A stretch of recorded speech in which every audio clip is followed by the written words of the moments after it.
solar is important and it is popular and it is crucial to our clean energy strategy and it's crucial to communities' health and futures because of what it does, not because of what it is. And so we should be talking about what it does. What does it do for communities at scale? What does it do for grids? And what it does for individuals, for the customers. That's what's really important. When we talk to legislators and we talk to policymakers, we're not talking to customers. So we shouldn't be talking to them in the same way that we're trying to sell solar to homeowners and to renters and whatnot. It's just different. Hello and welcome to the Solar Maverick podcast, where solar meets entrepreneurship and experience. I'm your host, Benoit Thanjan, so let's get into it. This is Benoit, your host of the Solar Maverick podcast. I'm really excited to have Robin Dutta on the podcast. He's the campaign director at Local Solar for All. Before that, he was at SunPower for 7 years in market development and policy. He was also a board member of the Chesapeake Solar and Storage Association. Nextility, also in market development and policy. It's really interesting, the work that Robin's doing. I've known him for a while and enjoyed my conversations with him and hearing him speak at different public forums. Robin, it would be great if you could tell everyone about what you're doing now and what is Local Solar for All. Thanks, Benoit, for having me. And first, you mentioned my early years doing solar water heating policy work with Nextility and Skyline Innovations. And I'm just thinking, that was more than 10 years ago at this point. And as I was telling you before there were podcasts, I think. And normally people have that, like, I was in solar water heating way back when, and then they mean the 70s. And for me, it's 2013, way back when in 2013, when there was solar water heating and, a large PV system was 2 megawatts or something. Like, it's amazing how far we've come in so many ways. It's called a webinar instead. Now we call it a podcast. And I'm excited to be your first podcast interview because I always learned a lot from our conversations and when you spoke at conferences, and then also your sense of humor as well will make this a very interesting interview. Well, I'll try not to tell too many jokes. We'll see what we can do. But I appreciate you having me and to talk a little bit about where we are as an industry and where Local Solar for All is. So much of what we do in solar is policy reliant. I mean, whether we're talking about the investment tax credit or net metering, or now we're talking about storage and grid policies as much as we're talking about the solar itself. A few of us got together and we were saying, it's great we're stacking wins together in solar and the industry's growing, but in some ways our wins are really frustrating. Seems like we're taking too long. We're spending too many resources on defending our policies. And it's like, we shouldn't even be spending time defending some of these policies because they seem so common sense. And they're so integral to what we need to do to get to 100% clean energy, what we need to do to get to your scalable markets. And then how are we going to have the time and the capability to gear up for all of the market expansion goals and all of the further policy campaigns? We seem to be kind of stuck sometimes or fighting the same battles over and over again. And so Local Solar for All was created to help organizations that are doing incredible work like SEIA, like Advanced Energy United, like all of the state and regional trade associations, many I've worked with over the years. How can we help get them out of this cycle of fire drills? How can we get all the companies investing in policy, spending less time on fire drills and on fighting the same fights and helping to move everything ahead? And that's the whole premise of Local Solar for All. Not just take care of our frustrations as policy people, but to say, how do we help get our industry to this next level? And how do we help articulate the benefits and the vision of this entire campaign and 100% goal? How do we get to the solar endpoint that we're all fighting for and help the policymakers making the ultimate decisions understand where we all need to go? I mean, it's common sense for us, but we're steeped in this. How do we help those who don't live solar and storage policy every day to understand kind of the concepts and that vision that we're trying to get to? So I took over the campaign last year after the IRA got done with many hands pushing it forward. I kind of was like, how can I be a glutton for punishment and take on a new challenge?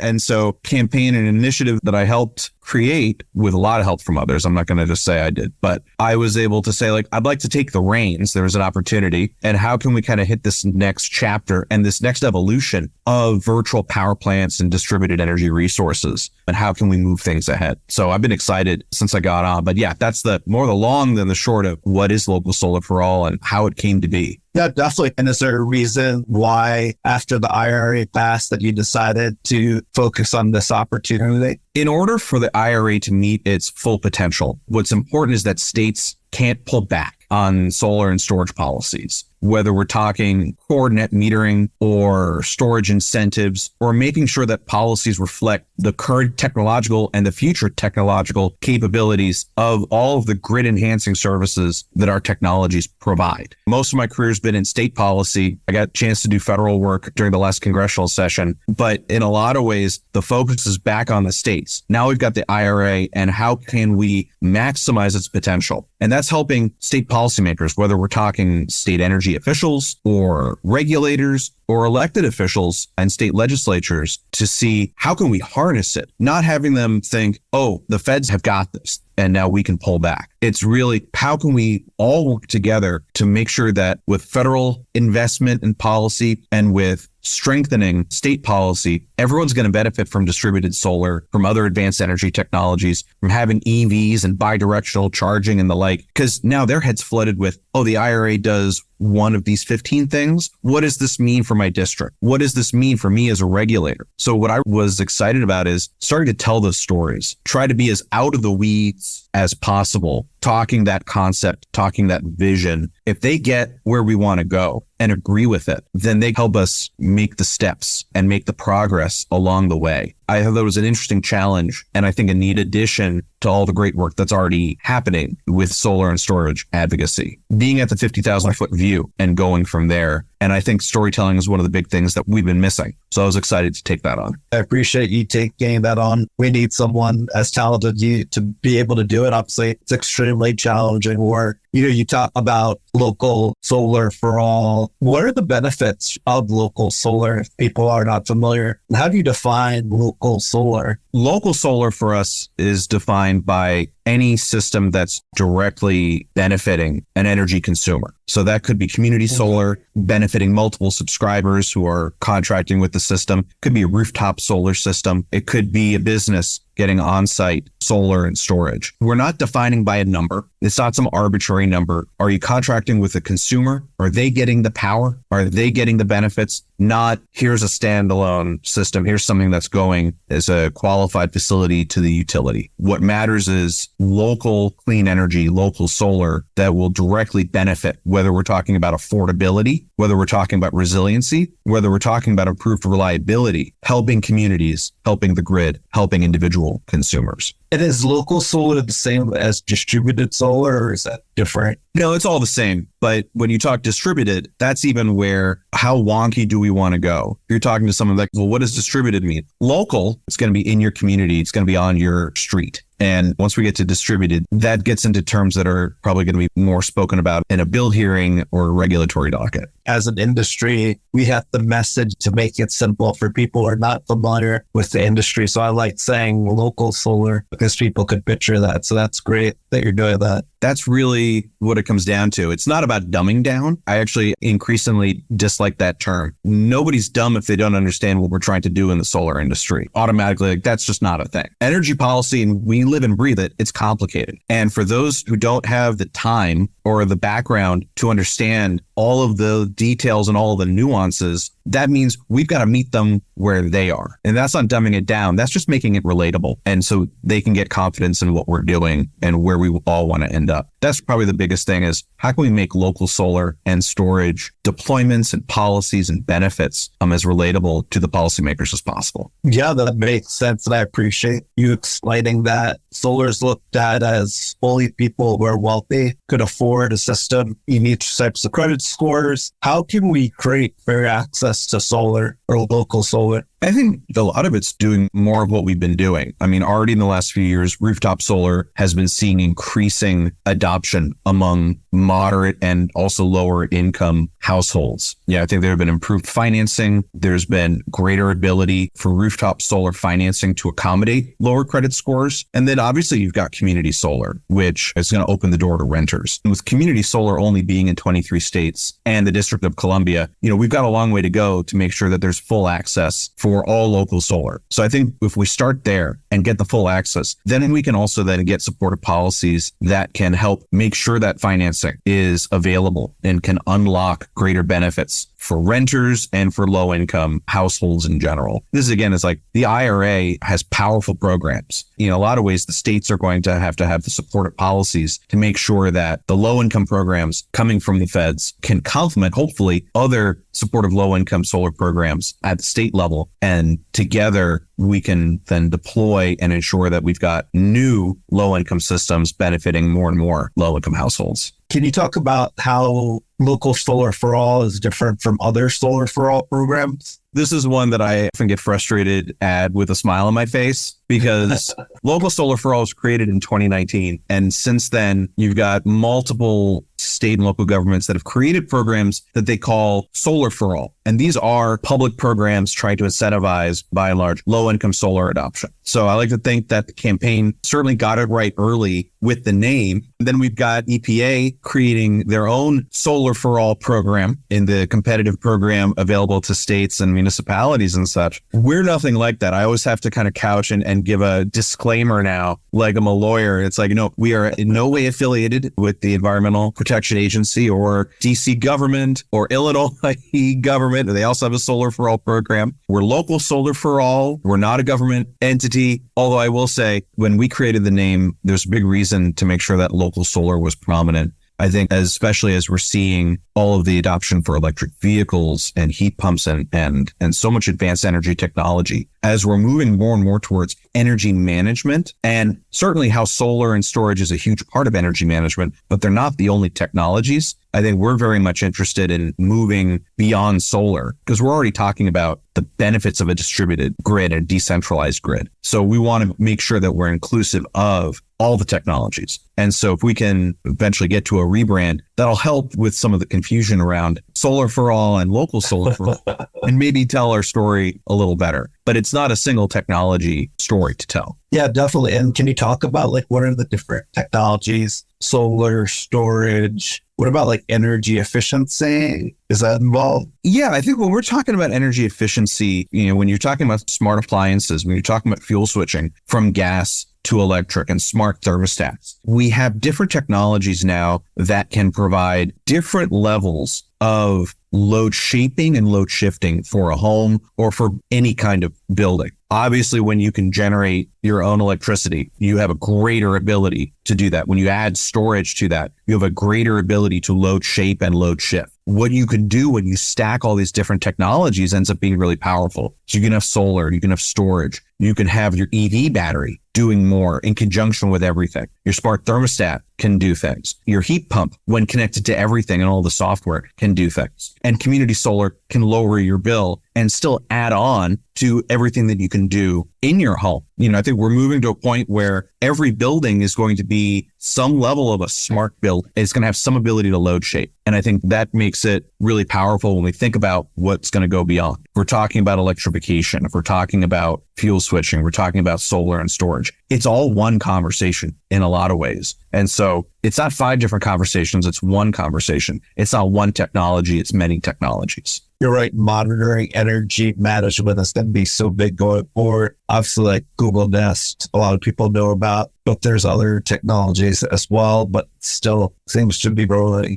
at a good pace. Have you been seeing a lot of residential storage right now, or is it still too expensive to be able to do that? I think it's happening more and more. I think residential storage, if it's not already the mainstream system, I think it's moving there. Certainly some of the bigger players are using that as their core offering, solar and storage. And I think it's crucial. Just in the last year, energy storage is great. I mean, there's always the saying, energy storage is like bacon. Everyone loves it. But you have storage that can serve as backup power. You have storage that can use virtual power plants capabilities and provide all these services to the grid. Solar, smarter inverters, energy storage, you've got all of this potential. And I think all the solar companies realize that and are able to offer these services to varying degrees. And so I think that's really exciting. But I think we're looking at energy storage as really part of a baseline offering now. And I think especially when you talk about virtual power plants and all the potential there, I think we're really talking about a large potential for what solar and storage across the board can offer. The tax credit for energy storage now really also unlocks it. I wouldn't be surprised if we start to see a lot of older systems get retrofitted to add storage as well. That's awesome to hear that. And it'll be amazing to see the proliferation over time. I know you mentioned there are 23 states that have community solar programs. Can you mention which states are great states for community solar legislation? I think the key thing that people should know is basically solar's produced on a site, and then that electricity is basically distributed to residents in that community. So local solar, there's incentives to obviously develop solar on affordable housing, but also providing low moderate income household solar as well. It would be interesting to get your perspective on that. On the states that already have or the states that are looking for? Both actually are great questions. What states are good states, or what states do you see in the future? There's only 23 states. Eventually, I would think all 50 states would have some sort of community solar program.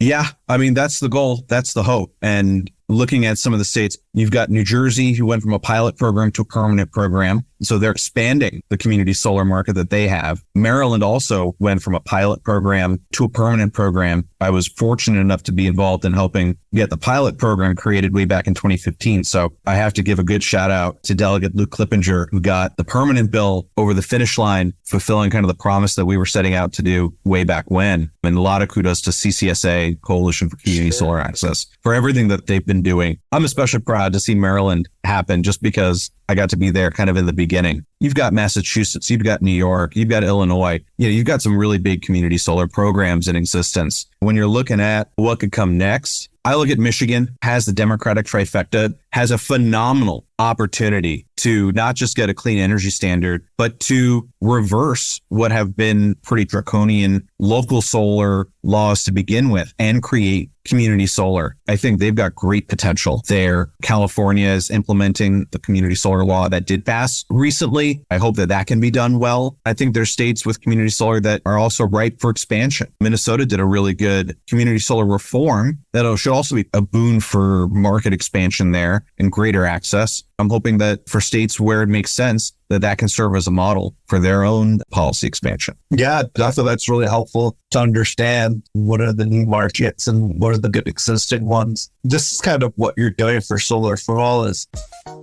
This episode of the Solar Maverick podcast is brought to you by Podcast Laundry, the podcast concierge service that I use to make sure that my listeners hear the best quality show. They do the dirty work of podcasting for me. Yes, graphics, quotes, show notes, master editing, and much more. All I have to do is record. So if you're a busy podcaster like me with an engaged audience and want to free up time to do more of what you love to do, like going to the gym or spending time with loved ones, go to podcastlaundry.com to schedule your consultation or call 347-871-8273. That's podcastlaundry.com or 347-871-8273. Thank you.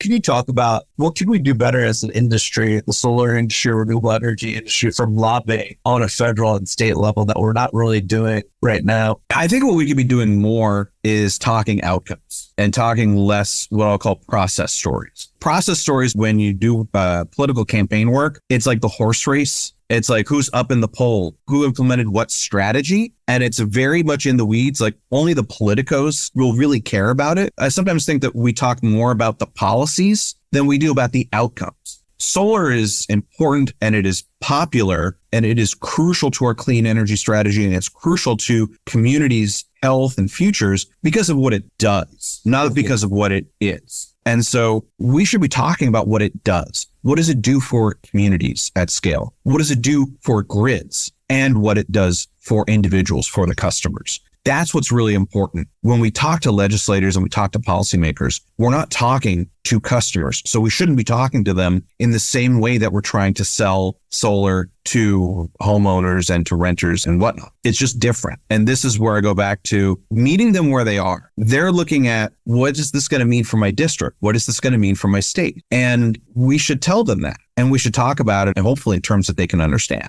And it's very easy for us when we live and breathe this. It's kind of ironic that I'm saying this because I've been in the weeds most of my career, but the less intricate our storytelling level is, I think the better. We shouldn't leave things out, but we should make sure that we're talking conceptually. You know, when you're in college, you got to start with that 101 course before you go to that 201. That's how we should be treating solar advocacy in a lot of ways. That's such a great point, because I think that gets lost. And I think there's a lot of different voices speaking at the same time to these legislators, which makes it confusing for them. So that's really great insight to understand. I appreciate you explaining that. One of the questions that I was going to ask you is, the Solar Maverick podcast is also about entrepreneurship. You know, you were at a very established company, SunPower, for a very long time, for 7 years. The IRA gets passed. You transitioned as the executive director for Local Solar for All. Like, that's very entrepreneurial, and obviously educating about local solar and the benefits to the state legislators are challenging, and working with the other existing sort of ecosystem within these different states. Like, what made you want to take on such a challenging role? One, in helping to create, and I think this is true for anyone, even, creating their own business, we identified a need for an entity to play this role. As the campaign kept progressing and it was able to do things like commission and publish, the big roadmap in 2020, which was able to articulate the benefits of local solar and storage in a way that never had been before. What I saw was, we've got this idea now with grid services. We've got this idea now where we've got this next big kind of existential fight. And that if we don't educate the lawmakers now, and if we don't start shifting to this storytelling mode, then we're at risk of losing out on establishing the policies that we're all identifying, and that all the businesses, so many of the businesses in our industry are looking to expand into, virtual power plants being, really the center of it all. And so that animated me. That got me excited. My fiance was just like, "You're excited. It's a big deal, but you just seem more animated when you're talking about this." So that was kind of, I want to go for it. I don't know that I'd ever want to own or run my own business. I always look at the business being policy. This is going back to my solar thermal days. Am I selling something? Selling ideas and hope and having fun doing it. But it is, because everyone else, I think, can sell the technology and the services. And I don't want to knock that at all. But I've always loved storytelling, and I've always loved to be able to go out and connect with people. And I think if I'm able to connect with people on such an important topic like this, that gets me excited every day. So it was really seeing this opportunity that started in conversations around just a table, and seeing an opportunity to take it on. It's been nearly a year now, and I'm still super excited about taking it on a year ago, but also what we've been growing and what we've got planned. That's really what gets me up and jumping around every day. Sounds like you found your purpose, your passion. It's great. Can you talk about some of the member companies of Local Solar for All? It's a collaboration, right? And then you're using resources as well, right? So we're not like a membership org in the classic sense. I like it better calling it like an initiative, because it's a co-funded initiative. So we're housed within the Coalition for Community Solar Access. And I couldn't ask for better collaborators and colleagues there. And then I have the distinct pleasure to also have on the co-funding team companies that are Sunrun, SunPower, my old friends, and Sonova, all coming together. And I think it's really important, really having the big three on the rooftop solar side, having the preeminent organization promoting community solar as well, coming together to say, look, we can articulate this big vision together. And I'm really glad that I'm able to help promote it. But it means that I get to work across all these companies and work with them to promote the vision and the policies that certainly they're going to go out. But it means enhancing the policy work that they're doing. It means doing the prep work in some ways for the initiatives that they're hoping to see, because they're going from fire drill to fire drill. It's important to put out the fires, but I'm also actively trying to help prevent the fires so that we all can be thinking long-term and getting more aggressive and getting more holistic in the policy and the vision and the storytelling that we're telling. That's a great summary of what you do. And I think it's really admirable that you're doing it. It's not obviously something very easy to do. And there's a lot of different stakeholders involved, which creates complexity. But obviously, you know your stuff in the network. You also need the network of people, right? You've been in solar now for so many years and have built so many relationships that I'm sure you're reaching out to them as well. Oh, absolutely. And like I was saying before, like if this campaign and if all of our policy campaigns are going to do well, we need to grow the movement in order to have more discussion about the outcomes, to do more of this narrative storytelling that can capture attention. Like we should be talking about peak shaving as this big thing. We should be talking about what local solar and storage means with EV adoption. And I think the two are inextricably linked without a doubt. But this is where we are now. So this isn't some exclusive group. I'm happy to say we are looking to expand into electric vehicle charging. We are actively looking to expand into doing more energy storage, energy management work, because these are all stories that need telling and being told in a way that it's going to connect with all the policymakers. Regulators, I hope, are going to have better confidence in the grid enhancing services that virtual power plants provide, and then implement the policies that unlock those benefits. State legislators should be able to see and connect with the idea that 100% clean energy goal also needs to have local solar storage and active energy management at home and in buildings. The more collaborators that we have, the more we can help push those stories out as well. So that's what's really exciting. We're doing a great job of it already, but we really need to take it to the next level because time's a wasting. We got a lot to do. I think that's a great point. We see it as like the goals that are set for the electrification or the process of moving to renewables is kind of unrealistic right now, but we're obviously going to need a lot of people and a lot of reinvestment in the industry to be able to make that happen. And it's hard for a lot of renewable energy companies to hire people because there's just such a labor shortage. That's interesting that you mentioned that. Is there anything else that we didn't really talk about regarding the local Solar for All program that you think we should mention or talk about? I think what we're trying to do at our core is help policymakers understand that local solar and storage and a decentralized grid is essential to make sure that all the clean energy strategies that we're all fighting for and implementing, we need that all to be successful. Local solar and storage unlocks the lowest cost path to 100% clean energy grid. You know, we've got the research to show that. When we look at electrification, what it's going to mean when electric vehicles come onto the grid at scale, when you have mass heat pump adoption, what we don't want, what any stakeholder here doesn't want, is for a homeowner, building owner to be told, you can't install that induction oven. You can't install that home EV charger because the power lines can't handle it. And what we've got is a path forward and a strategy that prevents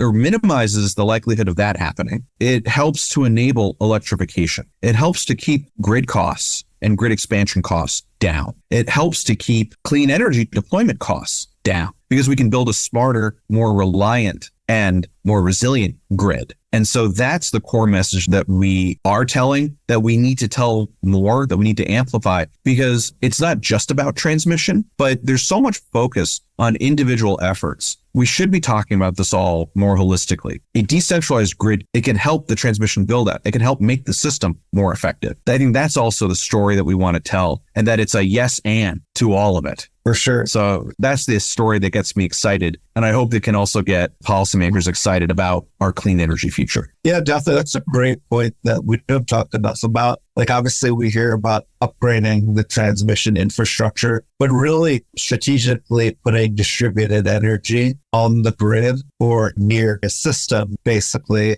like a solar system where you need distribution or where the utility basically can tell you where you need to put that, which they do actually in like the value of distributed energy resources for New York. They have location system relief value, DSRV. So that's huge. It's not just upgrades to the grid, but it's also securing through distributed energy resources, local energy in the neighborhood to be able to fix some of that. Distributed energy resources are upgrades to the grid. Just flat out. That's the truth. There's still a lot more stories to tell, but that's what we're trying to get into the zeitgeist. You know, it's a clear message that you have. And I think this has been an amazing podcast interview, Robin. I appreciate you making the time. If people want to learn more about Local Solar for All or to learn more about you, what's the best way for them to do it? Well, we are at www.localsolarforall.org. We post a ton on social media to help tell that that story. So I encourage everyone to take a look at us, Local Solar 4 All on LinkedIn. We're at Local Solar #4 All on Twitter and Threads.